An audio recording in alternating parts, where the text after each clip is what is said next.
5 Live Formula One. Qualifying for the Azerbaijan Grand Prix. Round 17 of the 2024 F1 World Championship is about to begin in dry and reasonably sunny conditions in Baku. Welcome from me, Ben Edwards, joined by former F1 mechanic and current TV presenter Mark Priestley, plus BBC's F1 correspondent Andrew Benson. And we're looking forward to a close battle for pole position on a track which is always a challenge and which can lead to accidents, red flags, unexpected results. Mark, we are geared up for this session. Cannot wait. Honestly, I'm so excited for this one, and the main reason being it's a difficult one to call. We have no idea really who's going to come out on top here, and that is kind of the holy grail when it comes to live sport in any industry, isn't it? We don't want to know who's going to win before it happens, and I think that's exactly where we are. It's so close between any of the top 4 teams, and with the circuit evolving and things changing quite rapidly over the course of the weekend so far, it's anyone's to play for. We've had 3 different drivers set the pace in the 3 different practice sessions. Verstappen in FP1, Leclerc in FP2, and then earlier this morning it was George Russell who set the pace for Mercedes, but it was all very close. Leclerc was only 0.013 of a second behind, and we are getting ready for this 3.7 mile track, one of the longest tracks. It's the 4th longest of the 2024 season now. Lots of right-hand corners, and then of course a very, very long straight leading across the line. So it's about straight line speed, but it's also about cornering speed at relatively slow corners. Yeah, exactly that. It's finding the balance between the 2 very different sides of this racetrack. About 67% of the lap is spent at full throttle. That just tells you about the sort of speeds we're talking about here, particularly in the latter half of the lap, where there's a 2 kilometre long straight, just flat out all the way from the final corner right up to turn 1. But then in the first part of the lap, you go through the old part of town, which is really tight and twisty, lots of right-angled 90-degree corners, and that is much more about getting downforce on the car. It's getting grip and the right sort of balance to allow you to get traction out of corners. So it's a game of 2 halves, as they often say. Well, it is clear now. We've got a bit of sunshine in the air, 27 degrees. The track temperature up a little bit from where it was earlier. It's now at 37 degrees, and the wind is picking up just a touch, although we do know how super windy it can be here in Baku, the city of the winds. I don't think it's too bad. We're just looking at a flag right now which is dangling without being blown around, so I think we're in reasonable shape for that to get underway. The 8th Grand Prix ever to be held at this venue, the 7th as the Azerbaijan. It was the European Grand Prix in 2016. Let's bring Andrew Benson in. Andrew, we are looking forward to what should be a real continuation in the battle for the championship. We're just looking into the McLaren pit garage at the moment, and of course Lando Norris, he's still got a chance of chasing down Max Verstappen for the outright title, and McLaren have definitely got a chance of chasing Red Bull for the Constructors' title. Yeah, the Constructors is looking more and more like it's McLaren's to lose. They are still behind by just 8 points, but they've closed in a lot on Red Bull. That closing was down to Sergio Perez underperforming primarily, whereas McLaren have 2 drivers scoring good points. Perez's form has improved a bit in the last couple of races, and he's always good around Baku. He's looked competitive so far this weekend, although he was behind Verstappen in the final practice session. We've just had a bit of news between the 2 sessions. Charles Leclerc was under investigation for not slowing for yellow flags in final practice. He's got away with just a reprimand for that, which was quite a sketchy thing, because you can usually, if it's like blocking or something on track, the stewards never do anything, for instance, in practice. But slowing for yellow flags is taken much more seriously, and drivers can get penalties for that. But Leclerc has escaped from that, and so he is still in the running to be the only driver to win pole position here for 4 consecutive years. He's done the last 3 years. He's brilliant around this track. He's looked very competitive, and while it's really hard to pick a favourite, Ben, for pole, if I really had to go for it, I would pick Leclerc at the moment. Okay, well, it's a good bet, but he's never won here. I mean, he's been leading the race a few times, but he's never actually won the race. A couple of youngsters involved, Mark, and we've just got a view of Oliver Behrman, who sadly had a shunt this morning, thankfully not too serious. And we've also seen Franco Colapinto, another youngster. He's into his 2nd Grand Prix. They're both actually into their 2nd ever Grand Prix. Colapinto is with Williams, and Ollie Behrman is with Haas. Yeah, so Ollie Behrman, who we saw last time out, didn't we, stepping in for Carlos Sainz in the Ferrari, did a really strong job on his Formula 1 debut. He's now in for this weekend with Haas, replacing Kevin Magnussen, who got a ban, the first driver in 12 years to accumulate the full 12 penalty point and then get the associated ban with that after a penalty that he got last time out in Monza. So that's given the opportunity to Behrman, and it is a really big opportunity. We know he's got the drive for next year, so he's not fighting for his career as such, but this is really important to give himself a good showing, but just gain some experience in a car on a Grand Prix weekend before he makes his full season debut next year. You can hear from the sound that engines are firing up and heading out onto circuit. We are underway with qualifying, the first part of qualifying here in Baku around this tough street circuit. First section very flat, very much 90-degree corners, and then they climb up the hill past the old part of Baku, the historic part, where the corners are very tight. There's no chance of running alongside anybody else, and the speeds build up, and then they plunge back down the hill onto that very, very long, I call it straight, it's actually got a couple of curves in it, but it is absolutely flat out, leading to the start-finish line, and that is 1.3 miles or just over 2 kilometers in length, where they are completely flat out. So straight line speed does matter here. You've got to run downforce levels where you've got decent straight line speed, but you've also got to make the car, as you were saying, work in the slow corners, so it's quite a combination. Yeah, it's a real compromise, as all circuits are, but perhaps this one a little bit more so. The other real key to getting lap time, and this is what will be on everyone's minds at the moment, is getting the clear lap, getting a clear space on track first of all, because parts of this track, as you said, very narrow. If you come up against another car on your flying lap, it's highly likely to hamper you. But the flip side of that is being within a reasonable distance of another car coming along that long flat out section at the end of the lap is a massive benefit in terms of the tow. Getting into the sort of slipstream of the car in front can actually drag you down that main straight and bring you sort of a couple of tenths on your lap time. So it's really valuable to have. A difficult thing to orchestrate. We've seen teams try and do that between teammates in the past, but if you can make it work for you, there's a huge chunk of lap time to be had. Definitely. Well, let's see how these start to pick up the pace, as they are just on the out laps at the moment, so obviously we shall see how this does work. Most are on the soft tyre, as you would understand. One or two have gone out on the medium compound tyre initially, including Mercedes actually. Lewis Hamilton and George Russell have both gone out on medium compound tyres. Whether they have the confidence to feel they can do a good enough lap on mediums and save their softs for later, that's a bit of a big question. Yeah, and I guess something of a gamble. Normally you'd say that's not so much of a gamble, because you can try it out now at this early part of the session. If you can get a decent lap time on the medium, that's fine. You can use that as your banker lap. But the reason everyone's out on circuit right now, all 20 cars, so early in the session, is because there's a very high chance of getting yellow flags or even a red flag during the session, which can hamper your run plan. So getting an early lap in now, trying to avoid any disappointment of those obstacles, can be a real key part of this afternoon's session. We're hearing George Russell on board right now on those medium tyres. Yeah, so the strategy of running medium tyres on the first run in Q1 is something we saw quite commonly before this current set of regulations, when there was a bigger gap between the top teams and the teams below them, so they could get away with running that set of mediums, still progress through into Q2, and then they weren't in danger of running out of soft tyres, because basically what you want is, ideally you would want 6 sets of soft tyres to go through qualifying, one each for 2 runs in each of the 3 sessions, but they only get 5. So they have to manage their tyres effectively. So sometimes you see them, for example, if they've run 2 sets in Q1, they might then run a used set for the first run in Q2, or they might try and only do 1 run in Q1 and get away with it for a top team.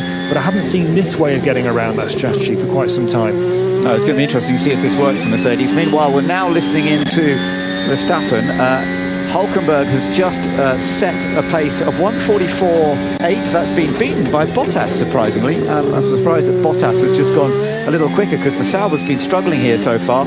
Watching on board with Max Verstappen, that's what we're listening to. And of course, Verstappen has been showing good pace this weekend. Yeah, he has. I mean, this is a circuit where if Red Bull can get this right and get their car working, we know that certainly even Sergio Perez has been strong around here. If they can get both cars and both drivers into strong positions, it could really put a dent in this championship fight, where McLaren are looking so strong at the moment.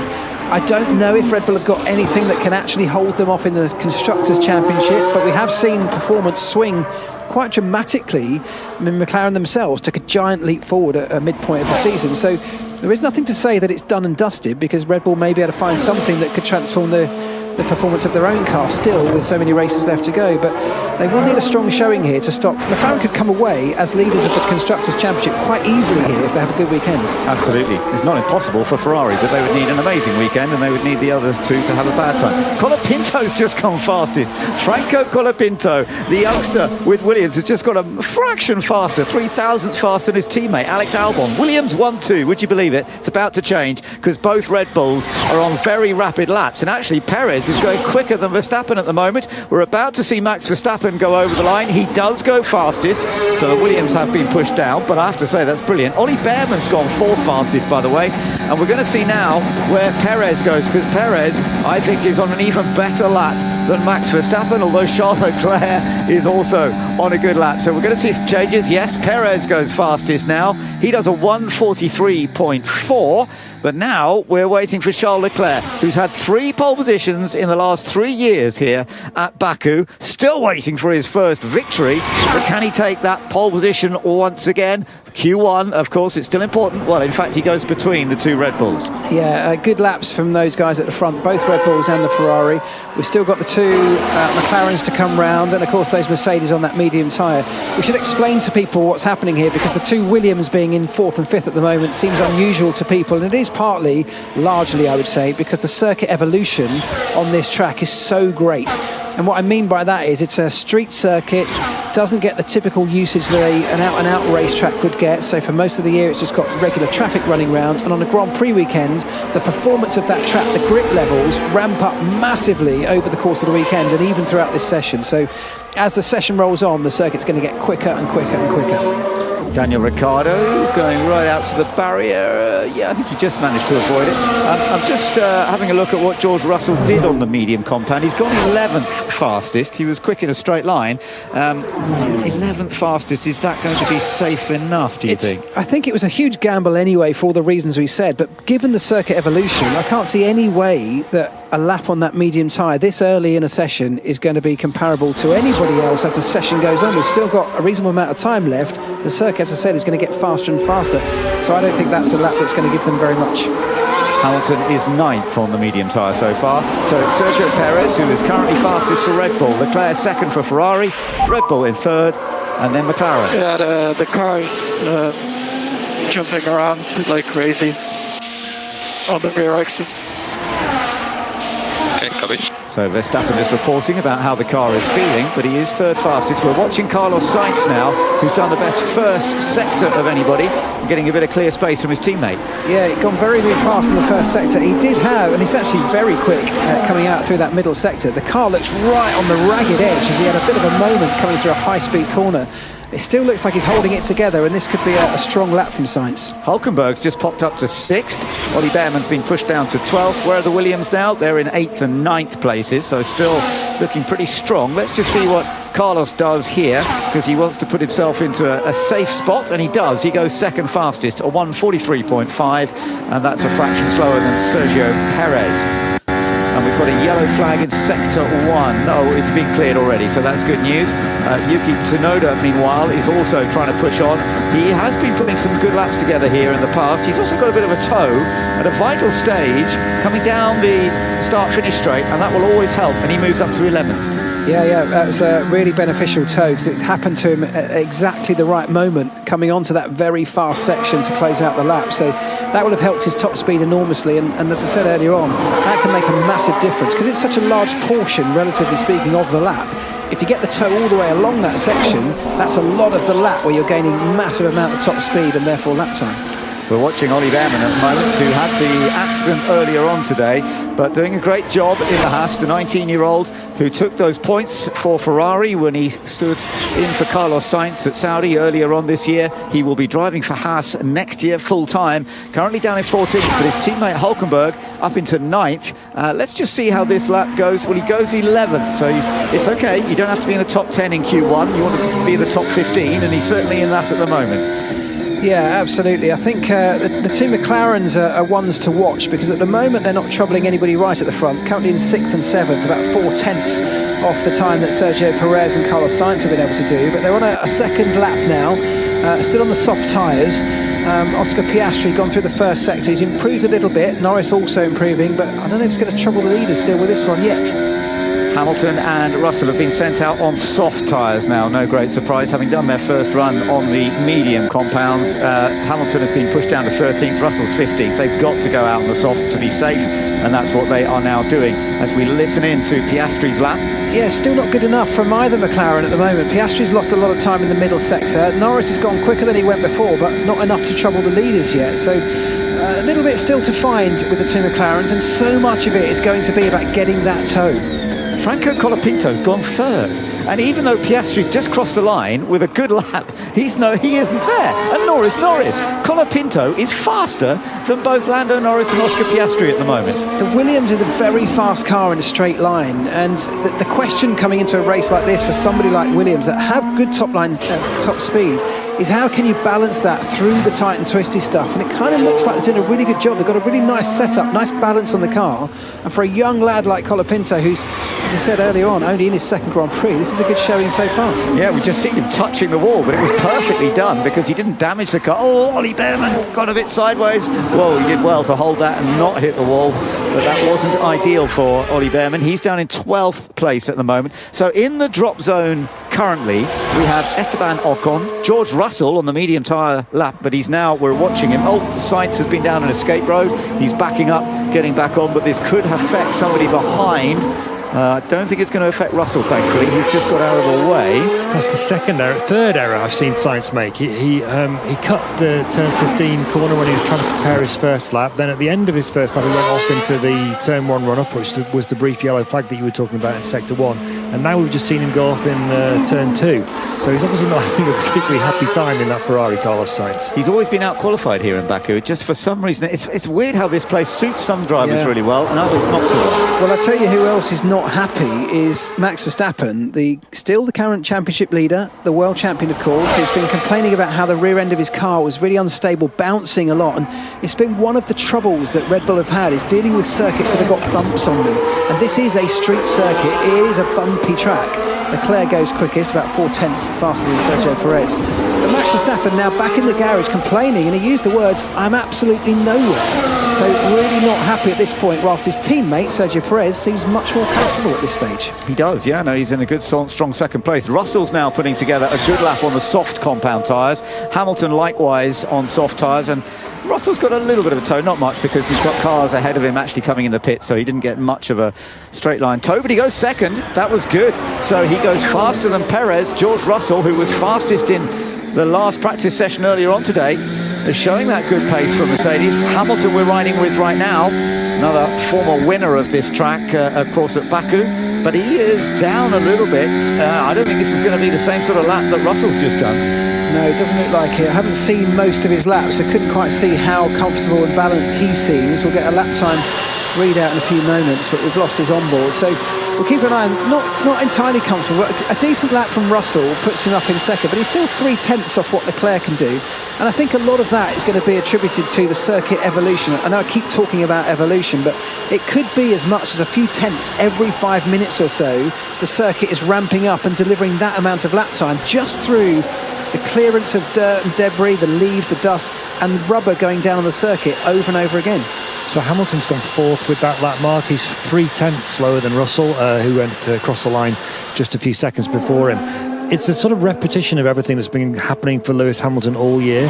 I don't think he's got slower, or he has actually got slower, but there's something about these cars that in qualifying he's not able to get the best out of them, and it's to do with his attacking driving style. Basically, they don't respond well, these cars, to late braking, which is what Hamilton does, and chucking the car in to the corner in the way that he does with his famous style. They prefer to be more finessed with the way the underbody ground effect aerodynamics work, and he just can't get his head around that. And we've seen it this year. Russell's dominating in qualifying actually, but it's not the same in the races. Hamilton's still incredibly strong in the races. He's got a lot more points than Russell. Okay, Russell won the Belgian Grand Prix on the road ahead of Hamilton, but he was running an underweight car that day, so that doesn't count. You can't use that as a example of Russell being quicker. And anyway, he wasn't quicker. He was just doing a one-stop strategy that day. It's a really interesting thing, and I think looking looking forward to 2025, it's a bit of a concern for Hamilton, because if he can't out-qualify Russell, I think he's going to really struggle to out-qualify Charles Leclerc, who a lot of people think might be the fastest driver over one lap in the entire field. So that's why that battle between those two drivers in what's becoming known as a super team, Hamilton and Leclerc, it's really mouth-watering one to look forward to. It is, absolutely. But right now we are focusing on which teams are going to be out in the end of Q1. So Daniel Ricciardo's just done a decent job there, because he was in the drop zone and he's gone into 7th place. Yuki Tsunoda is also putting a good lap together, and he may well move up. He's down in 16th place, but also down in the drop zone at the moment, Lance Stroll, Esteban Ocon, and both of the Saubers. Sadly, that's no surprise, because they have been struggling for a long time. Yeah, that's right. I think 2 Saubers, 2 Alpines are definitely going to be at risk. Maybe not a massive surprise. I suspect, that's Tsunoda putting himself quite safely up into P4 as things stand. So I think the 2 Alpines and the 2 Saubers, I think highly likely to be one of the Hasses, and I think Behrman, given that he's such a youngster with little experience, could be the most at risk here. But Lance Stroll is currently 18th and needs to dig something out. So we've just seen the Saubers are towing each other around. Yeah. Joe and Bottas just crossed the line nose to tail. They were clearly giving Bottas a tow from Joe, and that's actually really worked well for him, because he's just shot up to 10th place, and I'm not seeing a Sauber that far up for a long time. Whether he can hang on to that when everyone goes out for their final runs in the next couple of minutes is a different question. You were talking about this, Mark, earlier on, that getting a tow from your teammate can sometimes make a huge difference here. Massive. I mean, it's 3-4 tenths even around a circuit like this, but it's also quite a difficult thing to orchestrate carefully and accurately without either getting in each other's way, getting in someone else's way.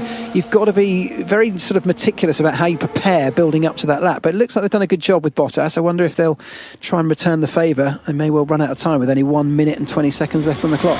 Alonso's in the drop zone at the moment, so how's he going to get on? We shall see in just a moment. Verstappen onto a lap. Verstappen all the way down in 12th, so he actually has to put a lap together here to make sure he's safe. In fact, I've just realised Zhou, I think, has a penalty. I think I'm right in saying that. That's right. So there's no reason for him to try and catapult himself up the order. We think he's going to be at the back anyway, after making some changes to components of his engine. So that's why they've used him to try and catapult Bottas rather than doing it the other way around. Yellow flag in sector 2, which is awkward for those. It's been cleared. It's awkward if you're on a quick lap right now and you're into a zone where there's a yellow flag and you have to be seen to back off. You've got to be careful. Alonso's popped up. So in the drop zone at the moment, we have Gasly, we have Ollie Behrman, Lance Stroll, Esteban Ocon, and Zhou Guanyu. As you say, Zhou's got the penalty anyway. It's unlikely that they're going to push him. I wonder if he's going to do another tow for Bottas, but Bottas is currently up in the 11th place, a chance for one of the Saubers at least to go into Q2. Max Verstappen in P14 now. He is on a lap, but he's not been comfortable all session. He's currently sitting 8 tenths off the lead. I'm sure he'll be able to improve. He's gone through the first sector faster than he went before, not troubling the leaders in any way, shape or form. He's not happy in that car yet, but this lap is critical for him. Touched the wall there. That was just about perfect, but my goodness, that was risky. But I tell you what, Williams are doing it again. Albon's gone second fastest, and Franco Colapinto, the new driver on his second ever Grand Prix outing, he's 4th fastest, and now they've just been split by Hulkenberg, and Hulkenberg's teammate Ollie Behrman's gone up to 9th. So we could see Haas in the next stage of qualifying. Will they make it into Q3? They've never been into Q3 here in Baku in the past, but we're going to see a lot of changes in this last moment. Yeah, as Verstappen crosses the line to go 3rd fastest, and he takes the checkered flag. That was his last opportunity to do it, but as ever, we don't tend to see too many mistakes from Max Verstappen, and he delivered when it mattered. So driver at risk right now, Lando Norris. Would you believe it? Lando Norris is in the drop zone now. Oscar Piastri, we're riding on board with, he's in the drop zone. Both McLarens, but they are both on good laps. So they both should be able to jump up that order any moment, but there is a yellow flag in sector 3. Yeah, which of course is the final part of the circuit when everyone's trying to set their fastest lap time. They will need to show that they have backed off. It was only brief, it's gone back to green again now, so I don't think it's going to be a problem for any of those guys.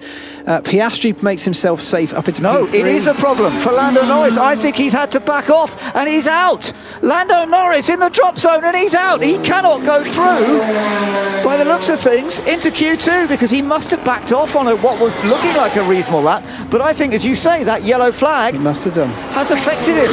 Whereas it got cleared before Hamilton's come over, he's just gone quickest. And that means in the elimination zone now, we have Daniel Ricciardo, Lando Norris, Valtteri Bottas in the end, despite getting the tow from his teammate Zhou Guanyu, and Esteban Ocon. Well, that is a huge shock. The man who is second in the Drivers' Championship, Lando Norris, is out in Q1. Mate, I'm sorry.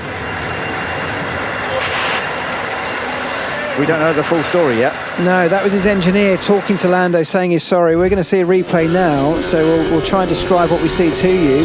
The sound you can hear is Lando coming through the final corner. Runs wide, runs over the curb, but I don't think that was enough to trouble him. He's done that a few times this weekend, hasn't he? He's gone over the curb. But yeah, he actually ran right over the curb, bottomed the car out, I think. He may have even breached track limits. And maybe that was enough for him to back it off, but we didn't see anything more than that. It was a difficult one to call, I think, because we haven't seen anything that's so clear-cut. No, and he was agree. coming onto the final straight, so you'd think even if that was the case, you'd just go for it anyway and leave it in the hands of the steward. So absolutely, that's an odd one. We'll wait for more explanation on that. We will, yes. I'm a bit surprised that he backed off out of that. Whether we didn't see the yellow flag that we wondered might have been part of that, but it didn't seem to be affecting that section that he was on. Listen to Behrman. Right, you're through. You are through. Awesome job, mate. Awesome job. Thank God. Thank God. Well done, mate. Yeah, well done to Ollie Behrman, but also well done to Franco Colapinto, because both Williams got into the top 10. Alex Albon ended up second fastest to Charles Leclerc. I'll tell you what, that's very exciting moving forward. We've got a view now of Lando Norris, though, who's out of his car, and that has got to be so painful to him. Lando Norris, who is fighting to try and close up the gap to Max Verstappen with a McLaren that's been working very well at recent events, but it is not looking quite so competitive here. Mind you, Piastri, third quickest, for whatever reason that he backed off on that last lap when it looked as though he was comfortably going to get into Q2. It has all gone wrong for him. Yes, he ran a little bit wide, but it didn't look as though he needed to completely back off. But he is out, and that makes a big difference, and I'm sure Max Verstappen and Red Bull are looking at that and thinking, oh, good. Well, they will be, won't they? Because we said Max wasn't particularly comfortable in the car. He put a lap that was good enough for sixth fastest towards the end of that session, and it seemed like that was on the ragged edge. It felt like that was about as much as Max Verstappen had, and so on a day when Lando Norris potentially could have been on the front row and really sticking it to Max has kind of got away with one there. He's in a good position now, despite wherever he ends up qualifying, to be able to claw some of that points deficit back that he's been losing to Lando. It is a bit of a blow, though. Let's have a little look. We're just looking at a replay. Max Verstappen, who, I thought, he just touched the wall on the exit of turn 15, but didn't actually do any damage. They are all pushing, of course, very hard. But the fact that Max is having to push this hard just in Q1 shows that he is not 100% happy with the way the car's reacting at this point. And normally he looks very calm and contained. We're just having a quick look at Esteban Ocon here as well. Yeah, he also running. In fact, quite a big hit with the left rear on Esteban Ocon's car with the wall. The team are definitely going to want to take a good look at that. Of course, they'll have plenty of time to, because he didn't get through the session. So, but yeah, just looking at Max Verstappen, I think he talks about the ride of the car not being nice. It's very stiff and bouncing all over the place. And these modern era Formula One cars have to be run very low to the ground and very stiff to maximise the underfloor aerodynamics. So when you get to a bumpy circuit like Baku, which is on the standard roads around this city, of course it is bumpy. And when the car's that stiff, if you're very sensitive to that, which we know the Red Bull is, it can be bounced around all over the place. And when the car's bouncing, you're not getting a stable aero platform and you don't get the performance. Oh, absolutely right. Well, we shall see how this all works out. Fans are enjoying themselves in the grandstands at the moment as we await the second part of qualifying getting underway shortly. And after that brilliant performance by the Williams team, are they going to be able to get both cars into the top 10? And what about Haas? Because Hülkenberg's 7th fastest, as I mentioned, and Ollie Behrman, who made it into 14th. We've never seen a Haas get into Q3 here in Baku, but there is a good chance they might be able to do it today. Alex Albon's best qualifying so far this year has been 9th on the grid. I think there might be a chance that Alex might do even better than that today. I think so. This looks like genuine pace pace from the Williams, which is really promising for them.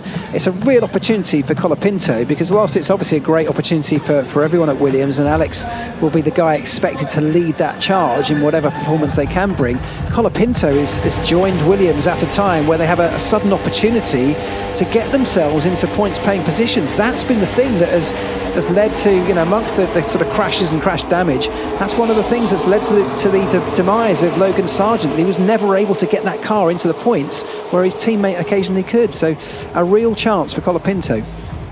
Well, this is going to be fascinating to see when we get out in Q2, especially for Albon, who's looking actually for his third consecutive Q3. He's done it the last couple of races as well. But Albon here in Baku has not always gone very well. He's never actually made the top 10 in qualifying before, Alex Albon. His best was 11th on the grid here in 2019, and he ended up finishing 11th on the grid. That was his best. So Albon doesn't have great history here, and yet I say that, but in Formula 2 years ago, he actually won the feature Formula 2 race from pole position, so it's not like he doesn't know how to go around this circuit. It's just it hasn't always worked for him in F1. And you know who was second and third that day? George Russell and Lando Norris. Very good, very good.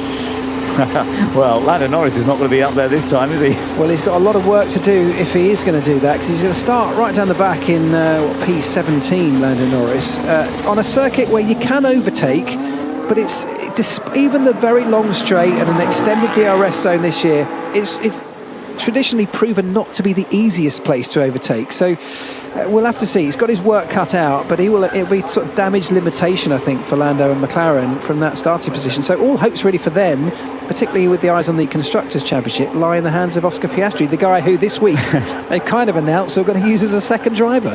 Well, the thing for Piastri to do now is to beat everybody else. If he can beat everyone else, they'll be more than happy wherever Norris ends up, because they want to get the points, don't they, particularly for the team as well. Now, coming out of the pits, it's been a bit busy. Yeah, the Williams coming out in front of a few cars, but that looked, they have the position. What we're talking about here is a race of the cars out of the garage, not to get on circuit. That was tight. Yeah, Piastri and Colapinto. He's referring to the fact that as they're all piling down the pit lane to get to the end, there are people piling out of the garages and all sort of jostling for position. It's not even to get onto the circuit, it's just to get into the queue to get onto the circuit, because everyone wants to get out there and get that early banker lap in. So that's a sort of interesting insight into people's mindsets. There's no sitting around in the garage and waiting here. It's get out there, try and get a lap in, just in case we get a situation like what happened at the end of Q1, where a yellow flag or even a red flag might come out and hamper your lap. Absolutely right. Well, Charles Leclerc is on a lap right now, so let's keep an eye on the man who's had 3 pole positions here in the last 3 years, and he's been putting in a good pace so far. Let's see whether this comes together for him. The Ferrari does work well around this track, and of course he comes away from a little bit of extra confidence, having taken the victory in Monza last time out. 2 crucial wins for Charles Leclerc this year in Monaco and in Monza. What about trying to take his first ever win here in Baku, despite always being very fast in qualifying? It hasn't quite come his way. Interestingly, first sector already he's been beaten by his teammate Carlos Sainz. Well, I was just watching Leclerc go through that first sector, and he's already sliding. It almost felt like a sort of four-wheel drift, which sort of suggests you got nice balance in the car, but low grip conditions. He was sliding through a couple of the corners, which isn't the fastest way to get around the racetrack, so maybe still some time left on the table for Leclerc, but Sainz, behind him on the track, is a very, very fast driver right now. Yeah, let's see how this goes. George Russell's on a lap as well. We're riding with Charles Leclerc as he now plunges down towards turn 16, the corner where Lando Norris went wide at the end of Q1. That was neat and tidy from Charles Leclerc, who has set a very good middle pace, but again, Carlos Sainz is slightly quicker behind him. He's not far behind. I don't know that Sainz is close enough to actually get any tow from him. He's probably too many seconds behind for that. Yeah, don't know. We can't see him on our screens at the moment, but it may be that teams might try and do that. We saw it with the 2 Saubers earlier on, where one tows the other one round and gives that big slipstream effect, and maybe later in the session they reverse it and swap them round. But a decent lap from Sainz puts him top of the timesheets, but Piastri and the McLaren, the one remaining McLaren, beating them all at the moment. Yeah, that's ironic, isn't it? Let's see how this works out. Albon split the Ferraris again. Alex Albon's popped up to second. Russell goes fastest now on a 1:42.7. My goodness, that's actually a big big jump forwards by Russell. He's gone half a second faster than Carlos Sainz, who is currently second. Let's see what Piastri does. Oh, he does go quickest. Like you said, he was on a good lap. So for all that Lando Norris going out in Q1, we're now seeing Piastri set the outright pace, but we've got to wait and see what Perez and Verstappen can do, and we're riding on board with Verstappen right now. Yeah, so once again, Verstappen's teammate Sergio Perez going quicker than the world champion through the first sector. So Verstappen's still not quite comfortable. He's coming round the final couple of corners now. From here on in, it's the sound you can hear is Max Verstappen. He's flat out. You'll hear that engine note rise as he goes through the little kinks and gets onto the flat out straight section, which takes him up to the start finish line. In a moment, you'll hear DRS open. The engine revs will just rise a little bit as he gains a little bit of extra speed. 330 plus kilometers an hour comes to the line.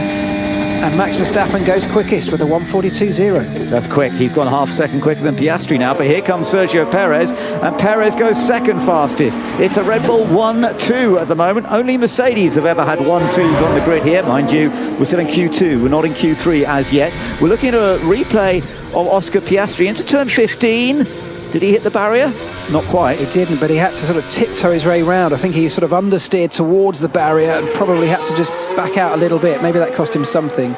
Perez was disappointing, wasn't he, in the final sector, because he was up on Max Verstappen in the early part of the lap, but then lost out to Max as the lap continued and ended up about 2 tenths behind him. Just a couple of one small point, one big point. Just on the order at the moment, Verstappen, Perez and Piastri are all on new tyres. Here's some radio from Russell. Let's get out of there, Riley. I think the track is starting to plateau. He says that he thinks this track's not improving so much as it was before. Everyone else was on used tyres on that run. More importantly, Lando Norris, you were right, Mark, or we both were. The yellow flag that we saw, he had to lift for the yellow flag. He said everyone else got their second laps in, I didn't. Just unlucky. Yeah, that was unlucky, and I totally understand. It was pure timing. We did see that the yellow flag was out.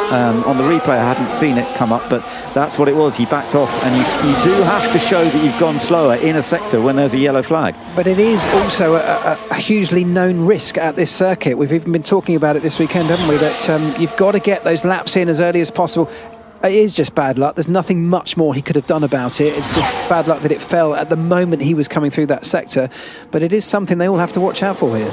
Right, now let's see how this goes. We've still got plenty of time in Q2, but in the drop zone at the moment, we have Franco Colapinto, who's only a fraction outside the top 10. At the moment, we've got both Haas cars, interestingly, in the top 10. Alex Albon's up there.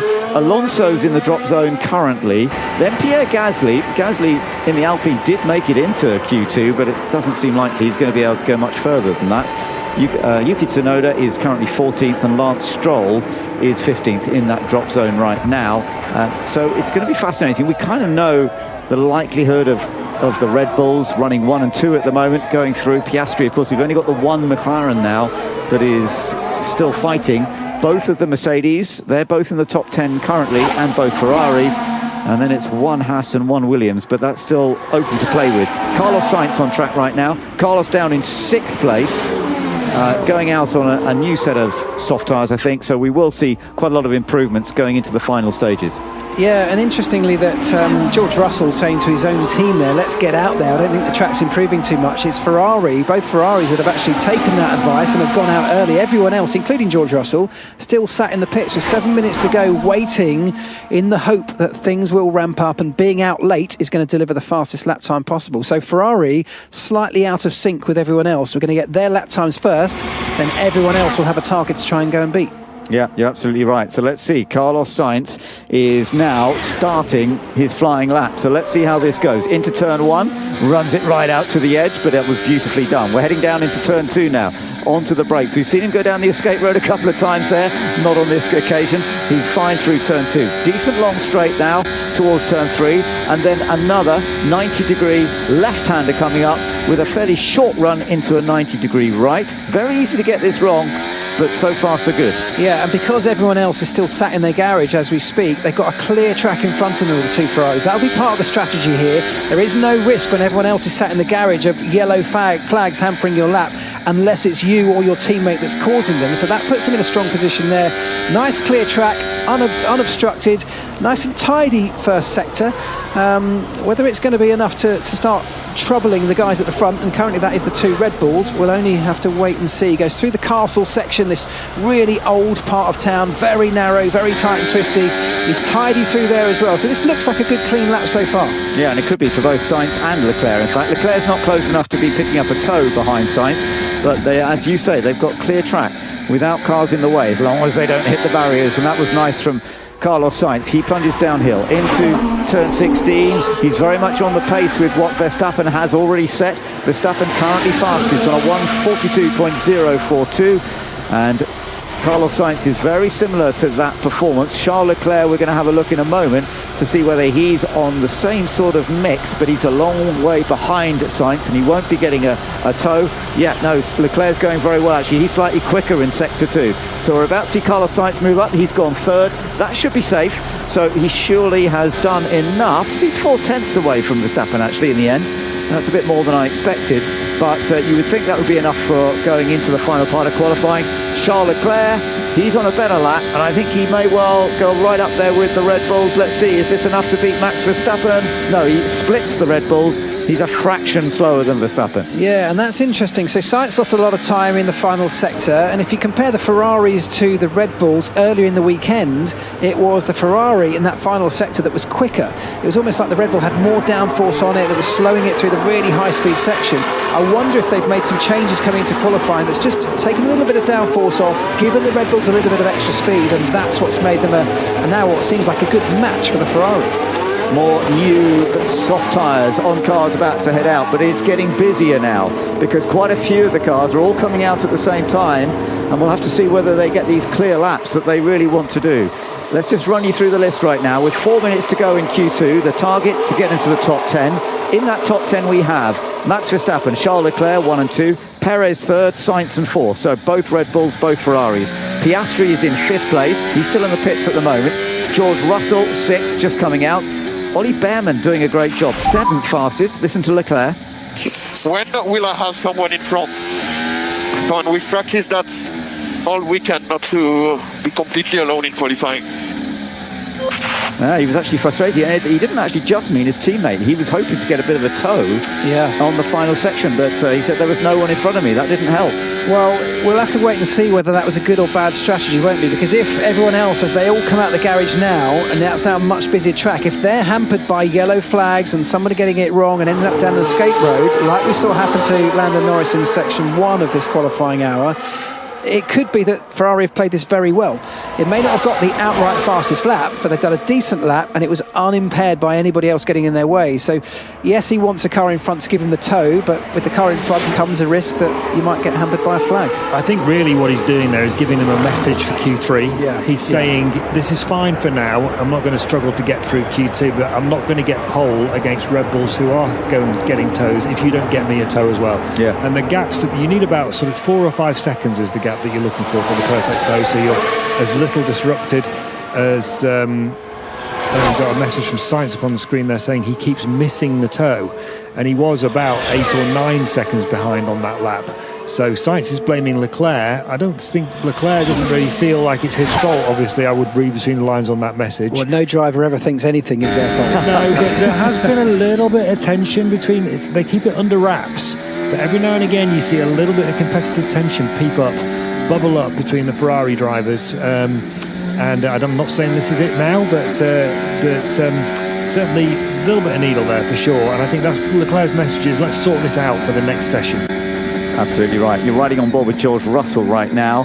He is currently 6th, but we know he's got good pace. We've seen some very rapid laps from George Russell already today. Hamilton is down in 9th. He's also out there to improve on that, and he needs to, because otherwise he could be in risk of dropping down. In sector 1, Russell about a 10th down on Verstappen's fastest time. Yeah, which I think is probably about where they are, in all honesty. I think, as we said earlier on, we hoped for better things from Mercedes, as I'm sure they did as well. But I think Russell, who seems the more comfortable of the two Mercedes drivers, is about a 10th off what the leader's pace has been generally. So we'll see. The circuit will still continue to evolve, and because we're on a street circuit where it's about getting so close to the walls, a tiny bit of extra confidence, getting something just right, can actually bring you quite a bit of lap time, as of course can getting a fortuitous toe, which can dramatically change your lap time. So these things can still shift. The order is not set by any means. No, but Russell is still not on the pace that Verstappen had. He's definitely lost a little bit more in sector 2 as well. It should be safe enough, for him to get into that top 10 and be fighting for the last bit. Gasly's just done a decent job. I'm surprised that Gasly...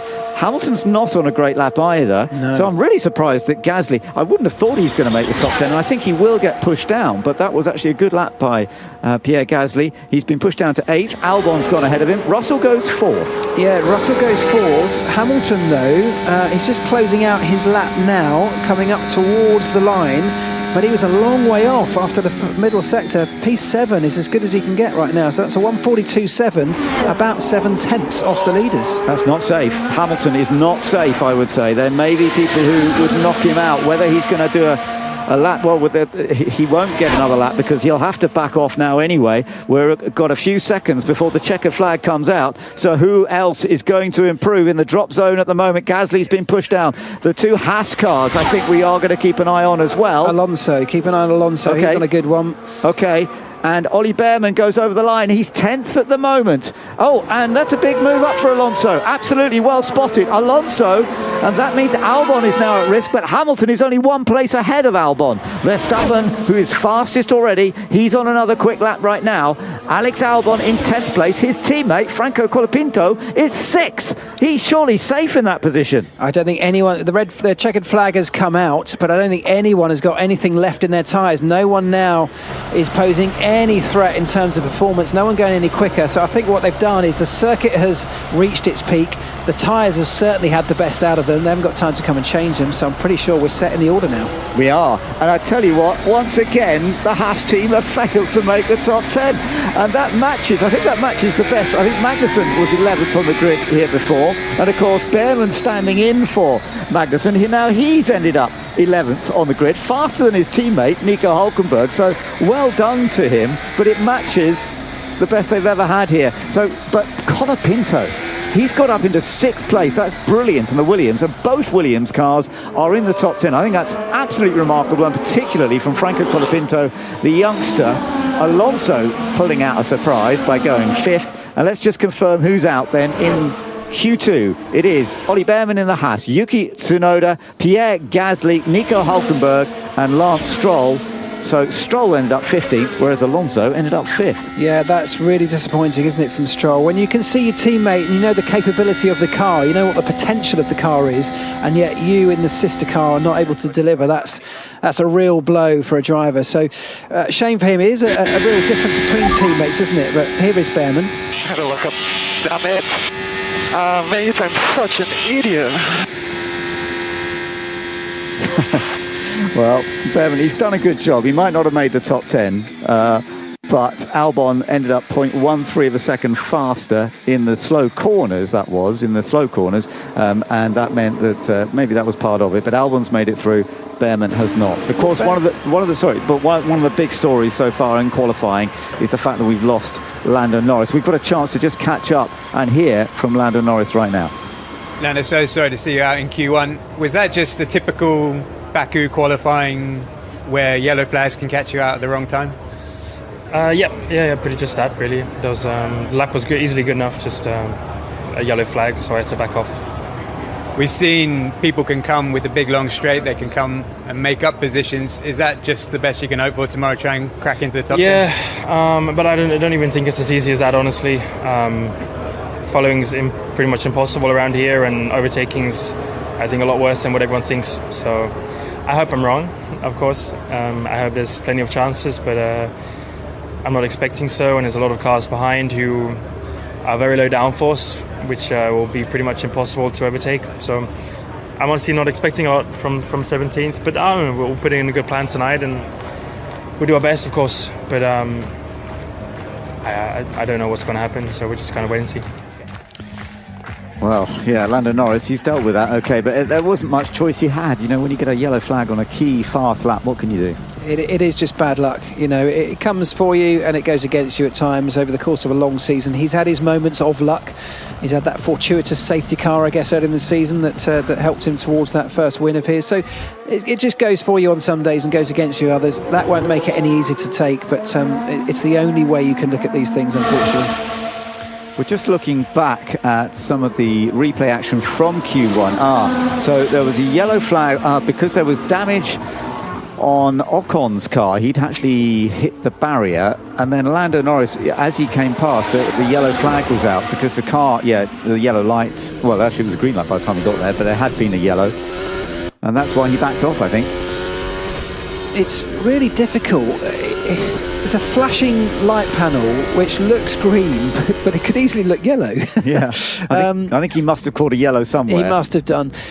As I say, it is just bad luck, and there's nothing that you can plan around that. You can try your best to get a banker lap in earlier on in the session, but with the circuit ramping up in terms of its own performance as the session goes on, it's very difficult to do. The fastest lap times are always going to come at the end of the session, and if it happens to fall badly for you, that's just unlucky. It was unlucky. The timing was very unlucky. That Alpine in front of him that had hit the wall and was just touring along very, very slowly. That was very unlucky indeed. Of course, in the Constructors' Championship, McLaren are within 8 points of Red Bull, but Red Bull have got both of their cars into the top 10 and likely to have good qualifying, whereas McLaren have only got the one car in the top 10. Mind you, Oscar Piastri's been showing some good pace.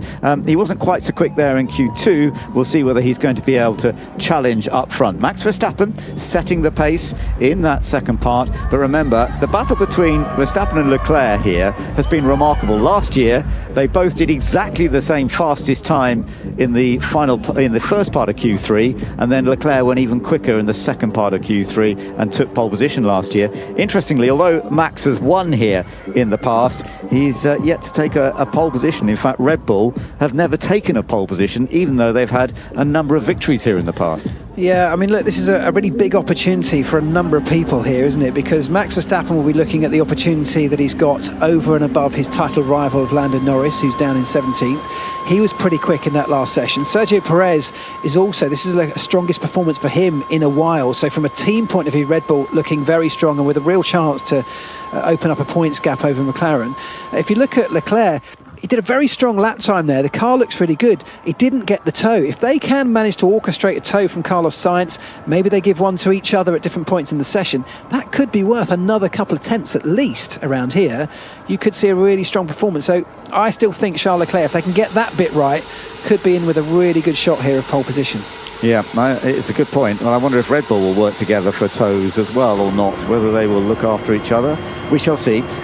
We have experienced it in the past, but I do want to just again confirm the fact that Franco Colapinto, the 21-year-old from Argentina, the 27th ever Argentinian in Formula One, has done such a brilliant job to get the Williams up into the final top 10, along with Alex Albon, and he was quicker than Alex in that session. Of course, it's the next session that really counts to your grid position.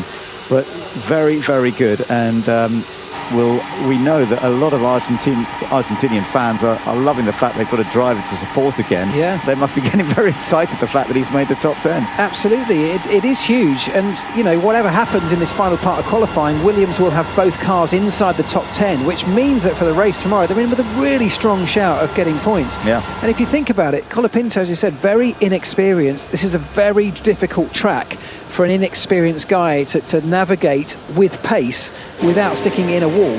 It's one of the things that have cost Williams so dearly over the course of this season in the hands of Logan Sargent, yet the inexperienced Colapinto is doing a really strong job of running close to the walls, but, you know, in the sessions that matter at least, not sticking it in them. Absolutely right. And as you say, the opportunity to perhaps score points. Okay, I know race pace is different to qualifying pace, but Williams are currently 7 points behind Alpine. And Alpine, as we know, Ocon is right down at the back. He didn't have a good Q1. Gasly had a slightly better Q1, but he's outside the top 10. So the chances for Alpine at the moment to score points here this weekend are very low, whereas Williams could score some points. Yeah. They could be threatening Alpine for, okay, it's 8th place in the Constructors, but it's always worth a lot of money. It's worth a lot of money, and, you know, Williams are in this process of building something, aren't they? They've got Carlos Sainz joining the team next year. They're looking to grow towards 26 when the big regulation change comes. They're putting a lot of structures and people in place in the background. more points means more prizes, and those prizes, i.e. the money that comes from them, all help in that big, long-term plan. The best they've ever qualified here in Baku, Williams, was 5th on the grid back in 2016 when it was actually the European Grand Prix. Felipe Massa put it 5th on the grid. Whether that can be contested with today, we will look out. The session is underway. The final part of qualifying at the Azerbaijan Grand Prix is now starting with the cars heading out onto the circuit, and we have a very close battle on our hands between the likes of Charles Leclerc, Max Verstappen, Sergio Perez. No doubt about it, they're all looking very quick, but Oscar Piastri possibly. Can George Russell suddenly put in another quick lap? We are about to find out. There's a lot to play with here, but the track conditions have improved. When we were seeing them first out yesterday in free practice 1, it was really quite dirty, dusty. Now the track has cleaned up. There are opportunities to put in some quick laps. I'm not sure they're going to be as fast as last year, though. Leclerc's pole last year, a 1:40.203. That's 2 seconds faster than what we're seeing right now. Yeah, so some way off that, but of course that doesn't necessarily matter in the context of today. It's just about being faster than everybody else, and that's what they're all trying to do. So this is the outlap phase with all 10 cars, of course, on the soft tyres, the fastest of the 3 compounds available for this weekend. Sergio Perez was, I'm pretty sure, hampered in the pit lane by the 2 Williams coming out. Both Williams trying to come out together so that they could perhaps orchestrate a tow. Yeah, saw that. It's not right. And he wasn't happy. I saw it as it happened. Sergio Perez. So the 2 Red Bulls were trying to do the same thing, to keep their cars together so they could orchestrate a tow on track. The 2 Williams wanted to do the same thing, but they shoved themselves in between the 2 Red Bulls, and you could easily argue an unsafe release. That'll leave that in the hands of the stewards. That's very interesting. I'm just looking, Andrew, you're looking at the layout as well, that the Mercedes are both out on track. They could well be offering a tow to each other. Hamilton's behind Russell at the moment. Sainz is behind Leclerc. Yeah. So there are a couple of teams who may be looking at that, getting a tow. Well, I think they were all trying to do it, if I'm honest. Only, of course, McLaren have no opportunity to do that. But I think, as I said, the 2 Red Bulls were definitely trying. The Williams were trying. Interesting, Leclerc ahead of Sainz now, which means they'll almost certainly swap it in the latter stages of this session. But Leclerc's following Piastri, and I think he's trying to get his tow from the McLaren for the start of the lap, and we'll see how that goes for the rest of it. But certainly Piastri's around about the right distance ahead of Leclerc to give him a decent tow up this pit straight as they start the laps. We're listening to George Russell, but not far behind him is Lewis Hamilton. So Lewis Hamilton is around 7-8 seconds behind, that's about the right gap, isn't it? Yeah, that's about right. You know, you can be that far back and still get, once you get onto that long flat out section at the end particularly, still get the benefit of that slipstream dragging you down that very long fast section. Well, let's have a look at the sector times. Russell has set the initial first sector time, and he's quicker than Hamilton, so Hamilton needs to stay in touch. He's not far behind, but he still may get the tow. Now up to the tight section, climbing up the hill past the historic part of this Baku circuit, and Hamilton still chasing after him. Piastri is also on a lap at the moment, but as you mentioned, Leclerc's not hugely behind Piastri, so he may well get a tow from a rival rather than from a teammate.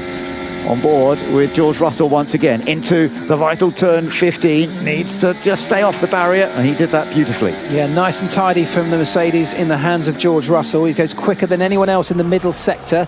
His teammate Lewis Hamilton, he'll come through in just a couple of seconds time, not as quick as Russell, so Lewis just falling away gradually from his teammate. That tow is not helping him out. It's the final sector, of course, where the tow really comes into play. Is Hamilton still close enough behind George Russell to see the benefit of it, or has he dropped away too much? Yeah, I think he's too far back. We're looking at the shot now, and I think he's not really gaining anything. So Russell goes across the line, sets the pace to 41.9. Hamilton goes second, but he's a little way off. That wasn't a great lap, but we now got a couple more likely to go quicker. Piastri goes faster, 41.8. Charles Leclerc behind, he's also on a good lap. He goes fastest, 1:41.6. But what about Carlos Sainz? Because he may well have got a bit more help from the air, although he's a bit further back, but there's more cars. He goes second fastest, Ferrari 1-2, as we wait for Verstappen to come over the line and see how that changes. Alonso goes sixth fastest for now, as now we're just about to find out where Max Verstappen's going to be in all of this. Oh, it's only fifth. Yeah, not good enough from Verstappen, certainly not good enough. They have another run, of course, 6.5 minutes on the clock, but we need to see a lot more from Verstappen, or he certainly needs to see a lot more if he's going to trouble the leaders. Interestingly, I think the two Ferraris, I'm not sure the toe really worked out, and now I wonder, do they switch it around? Is it the turn now of Carlos Sainz to drag Charles Leclerc around, even though Sainz didn't really, I don't think, saw the benefit of it? Sergio Perez faster than Verstappen, but not as much as we have seen at times. So suddenly the Red Bull pace is not looking quite as good as it has been. We've got Ferrari 1-2 at the moment, McLaren third, Mercedes fourth, and then Red Bull. Let's have a look at a replay of Max. Yeah, so he got a big oversteer moment coming out the final corner. That would have definitely cost him a few tenths. Got on the curb. In fact, he was already out of shape when he reached the curb, but slid massively out of over the curb at turn 16. Massive handful of opposite lock. And yeah, so there's a lot more time to come, and that will be the one encouraging thing. There's time left on the table for Verstappen. He's just got to unlock it. Charles Leclerc looking for 4 consecutive pole positions in Baku, and that's where he potentially can be if nothing changes. We're likely to see changes when they all go back out for the final run. Carlos Sainz second fastest. Can Ferrari get a 1-2 here, which they've never had in Baku before? Piastri in an excellent third place. Let's listen to Hamilton. Far behind, am I? So to Leclerc, it's 8.5 tenths. Come on, guys. Get those temperatures up. Yeah, copy. Yeah, Hamilton doesn't feel quite so comfortable. He was pretty happy yesterday after practice, but it's not working for him so well at the moment. He was saying there that basically the tyre temperatures weren't warm enough at the start of the lap, and he was blaming the team for that, which is interesting because there's a combination of things. You need to get the tyre temperatures right leaving the garage, and then the driver has to make sure that they stay at the right place through the out lap leading into the flying lap. So he obviously feels that wasn't his fault in this particular situation. And there are various tools, mechanical tools, which can help that, of course. First of all, the tyres come out of blankets, but that's a set temperature. You'd assume that would be right. But then they can make adjustments to things like the brake ducts and how much airflow they allow to flow through into the tyre to heat the carcass. So that's now all fixed because they're in the parc fermé conditions. They're not allowed to change that. So all those kind of settings, they're fixed. So much of this will now be in the hands of the driver and engineering team to understand how much do they need to do sort of burnouts, how much do they need to start weaving and keeping a very close eye, as Andrew said, on those temperatures to make sure they're in the window. It's a small window, and if you drop outside of it, the effect on your lap time can be massive. Sergio Perez actually had a good run out of turn 15. He ran it very wide, nearly onto the wall, but that was just about perfect. He didn't actually hit the wall, Sergio Perez, but it can be very close there. And of course it was down at the next corner, turn 16, where we saw Max Verstappen have a little bit of trouble. Well, we shall see how this works out, but at the moment this isn't perfect for Red Bull. It's Ferrari 1-2, McLaren third with Oscar Piastri on his own as the only McLaren in the top 10. Listen to Perez. Okay, we do a quick turnaround because we don't want to be the last car. Yeah, confirm. That's very understandable, and because you don't want to be the last car going out when that potential of a yellow flag or even a red flag, which hurt Lando Norris earlier on, they are all very aware that that can happen more often here at Baku than at many other circuits. Yeah, what happened to Lando Norris was a real wake-up call, I think, for everybody, wasn't it? Knocked out in the first part of this qualifying session. He was on a good lap, easily good enough. It's Piastri. Williams still has the airbox fan in. Oh, understood. Oh dear. Alex Albon, that is. They have left him out with in the airbox. Yeah, they haven't taken it out. There's a big cooling fan, which you often see when you see shots of the car in the garage. It sits planted in the airbox, and it's bright yellow. They paint it deliberately day glow yellow so that it's very obvious. And somebody, unfortunately, that is a bit of human error, has left that attached to the car and sent the car out. So that is unfortunately a bit of carelessness, but it's going to cost him because he's not going to get a lap in. That is really tough on Alex Albon, and for somebody's role, he's taking it off, even though he's in the car. He is taking it off off the car, and can he throw it out the way? It's his best bet, right? He's next to a marshal post. His best bet is to throw it, have a marshal pick it up, because right now he's at the pit exit, stationary. There are double waved yellow flags, and if he were to stay there, nobody is setting a lap time here, including him. There's 2 minutes on the clock. He's got rid of it. There's dry ice all over the back of the car, but that won't be an issue. If he can now get that car started up again and on his way, he should be okay. Let's have a look. So when Alex came out, it was clearly on the car. It hadn't been taken off. He came out, but it's somebody's job You used to be a mechanic for McLaren. Did you ever do anything like this where you send the car out with something it shouldn't have had on it? I mean, I'm on live radio. I'm definitely going to say no. Fair enough. What was weird about that was that he was trying to get the marshals to take it off the car, and they wouldn't. And I think you can understand that because they're worried if the car's live, potentially. But then he was like trying to hand it to them, and they were not coming to get it. But it does seem to be cleared now as the final lap starts. And by the way, on the Ferrari drivers, you do have Sainz in front of Leclerc, and it looks like it's around about the same gap as Leclerc had to Piastri on the previous run. Yeah. Right, okay. Well, we're watching George Russell right now. Hamilton is behind George Russell, but again, it's quite a big gap between them, so whether Hamilton can make this work or not, Russell has definitely been putting in better laps than Hamilton so far. Russell currently 4th, Hamilton in 7th place. Yeah, Sainz is going to be frustrated with that because he had his opportunity to get the toe in the first part of this session and hasn't managed to maximise it. It's now the turn of Leclerc to get the toe, and it's already Leclerc that's fastest. So this is a good opportunity for Leclerc, and a real shout at pole here. 30 seconds on the clock. Everyone's got to get round. I think they will. Is everyone going to get round? I think they will, yeah. We're going to be okay here before the clock ticks down to 0. Piastri's just done a good first sector. He's almost matched Leclerc from earlier on, but of course we are expecting to see further improvements from everybody. Russell's first sector, not so brilliant. It hasn't actually improved on what he had done before. So whether George Russell is going to be able to do anything, Albon will be investigated later, but I think that's fair that they're going to do a sort of separate investigation on that, because they need to talk to him about what happened and then decide whether he should get any penalty. He did his best. Well, it will go down as an unsafe release, which is what he's being investigated for, and that's really a bit of a slam dunk. It's a big piece of equipment that had the potential to fall out on the racetrack and endanger somebody, so there's a good chance he may receive a penalty for that. We'll see. Good point. Russell does improve his time, but he stays 4th, and that's it. He is not going to improve on that. What about Hamilton? Hamilton down in 7th place, about to cross over the line. He stays 7th. He has not been able to improve, and he could be beaten potentially by one of the Williams, or maybe even both. Let's wait and see. Piastri very close to Leclerc. He goes 2nd by only 0.076 of a second, but we might see further improvements. Carlos Sainz, a slightly better time, but he stays 3rd, and Charles Leclerc 141.365, and it looks like he's on target for his 4th consecutive pole position here in Baku, because Verstappen is not on a quick lap. Perez on a slightly better lap. He's done a good first sector, Perez, but is he really going to be able to challenge Leclerc? It's not enough to challenge Leclerc, but I think he's going to end up, he is going to end up quicker than his teammate. So the second Red Bull driver will be the lead driver, or will he? Verstappen pips him when he crosses the line, but I think Perez might, Perez goes up to 4th, Verstappen only 6th. My goodness, the championship leader, Max Verstappen, down in 6th. It is Ferrari that have taken 4 consecutive pole positions here in Baku over the last 4 years.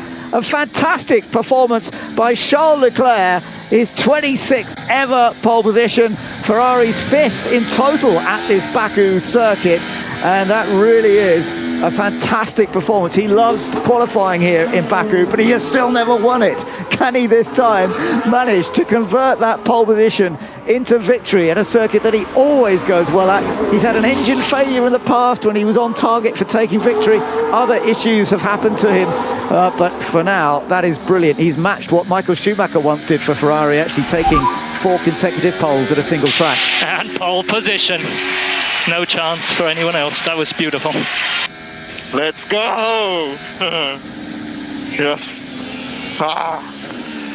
Nice. Good job, boys. Yeah, a fantastic job. But can he convert it into a race win here in the future? His 4th pole position in Baku, but he's only ever had 1 podium. His best finish is 3rd here in the past. Oh, Piastri did have a bit of contact against the wall. Yeah, Piastri in P2, about 3 tenths behind, but he definitely lost a tenth or two with a real tank slapper coming out of turn 15 and actually clipped the wall with the right rear tyre. So that cost him some time. So it's a good showing from Piastri, but I wonder if there could have been a bit more on the table there. Yeah, that's his 4th front row, Oscar Piastri. Still missing out on a pole position. He's never had a pole, but he missed out by the tiniest margins. Great effort by him. Let's listen. Yeah, thanks, guys. That was probably the messiest lap I've ever done in my life. That's lovely to hear, isn't it? Did he say the messiest lap? I thought that's what he said.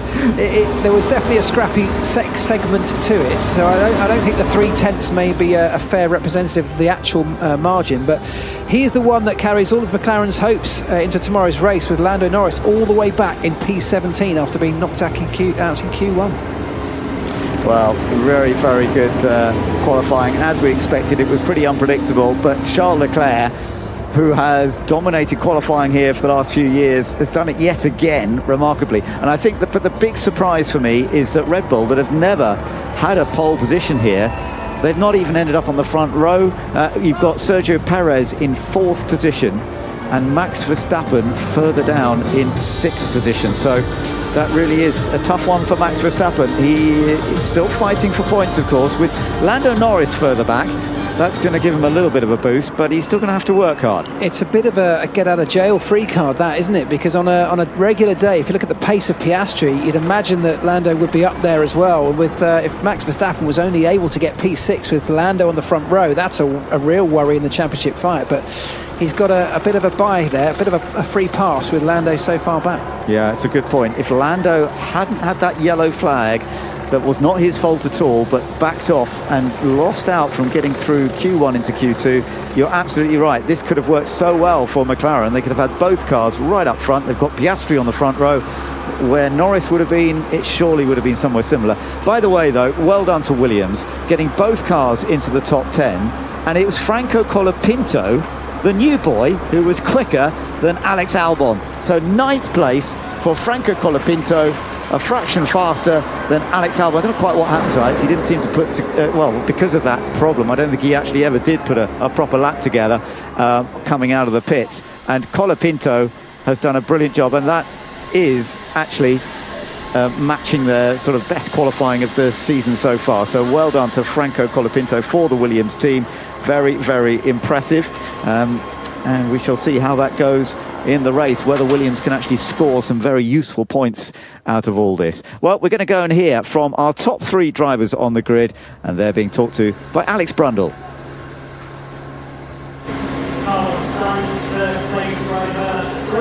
Great lap. You seem to have the car underneath you at Ferrari this weekend. Is that the way it felt to you? Really, really strong performance throughout qualifying.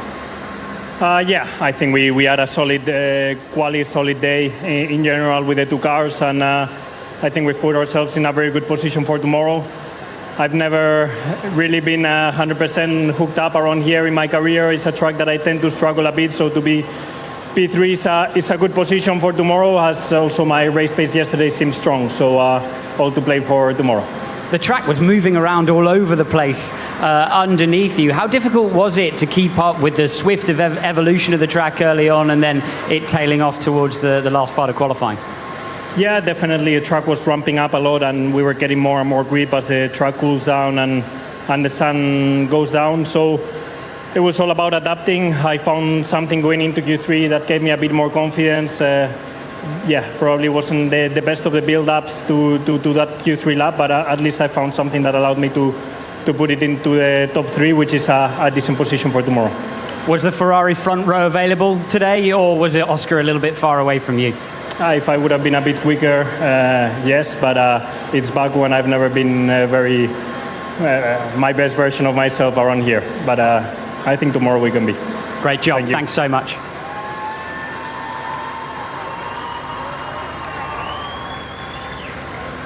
Oscar, second on the grid, brilliant job. You seem to find a little bit extra into Q3. Where did that come from?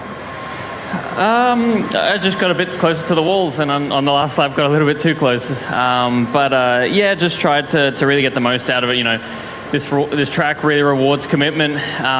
So yeah, the last laps in Q3, you know, I knew I had a lot less to lose. So just try and maximize the car. It was feeling good all the way through. Just didn't maximize it that much in the first part of qualifying, but no, very happy with Q3. Looking at your race pace, are you going to have the speed to be strong and challenge for the victory tomorrow? I think from where we're starting, yes. But I think following around here is going to be really tough. We saw yesterday that you know, it was pretty tough once you got behind someone. So hopefully I can get some clean air, and that would be would be good. But yeah, we'll see what we can do. I think our race pace is good, but again, the Ferrari is certainly not slow. And given the qualifying performance, goes without saying you have the green light to go all out for victory tomorrow. Definitely. Great stuff. Thank you.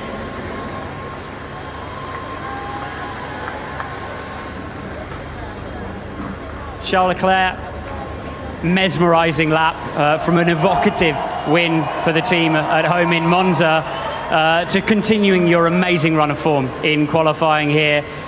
Just talk us through the challenge of setting a lap like that between the walls. It's been so low grip all weekend, but you absolutely nailed it. Yeah, well, I mean, it's one of my favorite tracks of the season. I really like it. It hasn't been an easy weekend because obviously the crash in FP1, which didn't make me lose confidence. I knew that the pace was there, but obviously you've got to build back up to speed. Then in FP2 we had a problem on a new part we brought on the car, and there was something wrong there, so we lost another half an hour, and then it's laps that you don't really recover. So I was a bit not worried, but I knew that we had to make up some time. But the pace was always there, and then in qualifying until Q3 it was all about trying to stay as far as possible off the walls, and then in that last lap I went for it a bit more, and the lap time came very nicely. I mean, the car felt really good and everything felt great, so yeah, it's amazing to be on pole. You have yourself and Carlos up in the top 3 positions. Is that a benefit strategically moving into tomorrow with 2 Ferraris near the front of the field?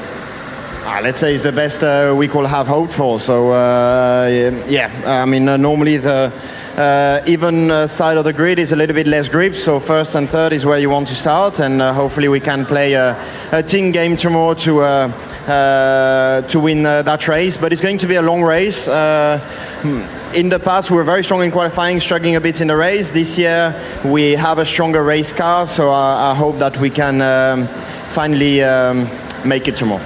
More whispering with the tyres, just like in Monza, to take it through to the end of the race, perhaps? Oh, definitely. I mean, tyre management will be a big thing tomorrow as well. So we've got to do a good job. We've done a really good job in Monza, but yeah, as I said, we have to reset every race as we do, and that's what we did. So tomorrow is another race with other issues, even though tyre degradation is there. It's with different tyres, so you've got to adapt to that, and we'll do our homework tonight to get ready for tomorrow. Outstanding lap. Congratulations, Charles. Thank you very much. Well done to Charles Leclerc taking pole position, but winning from pole position is not always an aspect here in Baku, so we shall see how it works out. He starts on pole position from Oscar Piastri on the front row. Carlos Sainz and Sergio Perez will start from the second row. George Russell and Max Verstappen, the championship leader, on row 3, ahead of Lewis Hamilton and Fernando Alonso on row 4. Row 5 will see the 2 Williams, both doing a fantastic job. Franco Colapinto are faster than Alex Albon, and then on row 6 we'll see Ole Behrman, the driver for Haas, driving for Haas for the first time in a Grand Prix this weekend. Yuki Tsunoda on that 6th row as well. Row 7, Pierre Gasly and Nico Hülkenberg. Row 8 will see Lance Stroll and Daniel Ricciardo, and then down towards the back, row 9, Lando Norris with Valtteri Bottas, and on the final row it'll be Zhou Guanyu, who does have a penalty. He probably will start last. In fact, Esteban Ocon also down at the back. So it's going to be a fascinating Grand Prix tomorrow, but Ferrari are in a very strong position. They really are, not only because they've got good pace, as you heard Charles Leclerc say there, their race pace looks strong, but they've also got 2 cars in that fight. Oscar Piastri, the sole McLaren in the front half of the grid. So when it comes to race strategy, they will be able to use Carlos and Charles Leclerc together to try and maximise the output from that race. If you look back at the Red Bulls, they've also got 2 cars in that fight. It's Perez who's ahead at the moment. I can see Perez being sacrificed at some point in that Grand Prix to allow Verstappen to get closer to the front. Well, we have a lot to look forward to. Can Ferrari take their first ever win here in Baku with both cars up in the top 3 in qualifying? We will be on air around midday UK time for the Azerbaijan Grand Prix. I do hope you can join us. This has been an IMG production for BBC Radio 5 Live.